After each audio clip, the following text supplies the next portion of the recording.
Anong latest po mga kababayan? Eto, Senator Bato de la Rosa, mga kababayan, talagang hindi iniwan ng kanyang mga kasamahan dyan sa Senado.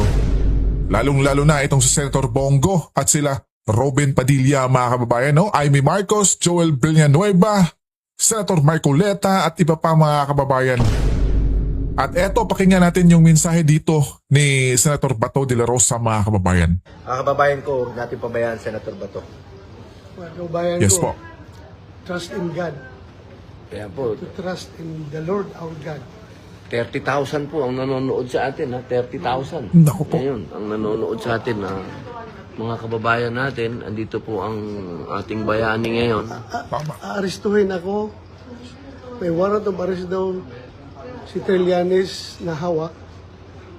Hindi naman siya ICC, hindi siya TCTC. Pero siya may hawak. Pero ayaw niya ipakita sa tao dahil somewhat spurious yung kanyang warrant of arrest.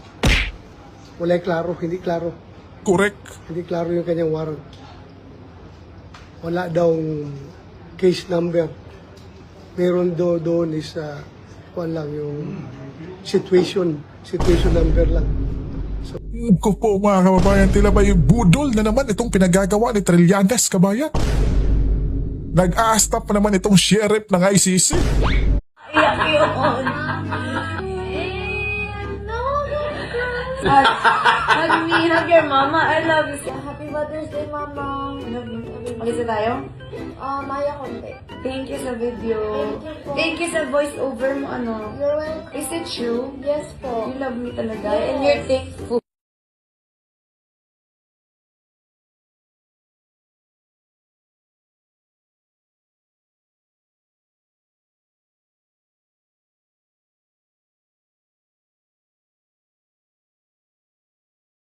Katrina Halili hindi napigilan ang maging emosyonal at maiyak sa Mother's Day gift sa kanya ng anak na si Katie.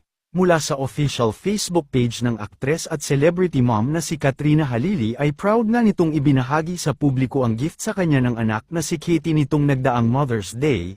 Tila hindi pa nga nito napigilan ang maging emosyonal at maiyak sa harap ng kamera dahil ang gift nga ni Katie sa kanya ay isang video kung saan ay mapapanood ang kanilang sweet moments together simula pagkabata pa lang nito hanggang sa ngayon. Narito panuurin natin ang nakakaantig na video na iyan. Mas nakakaiyak yun.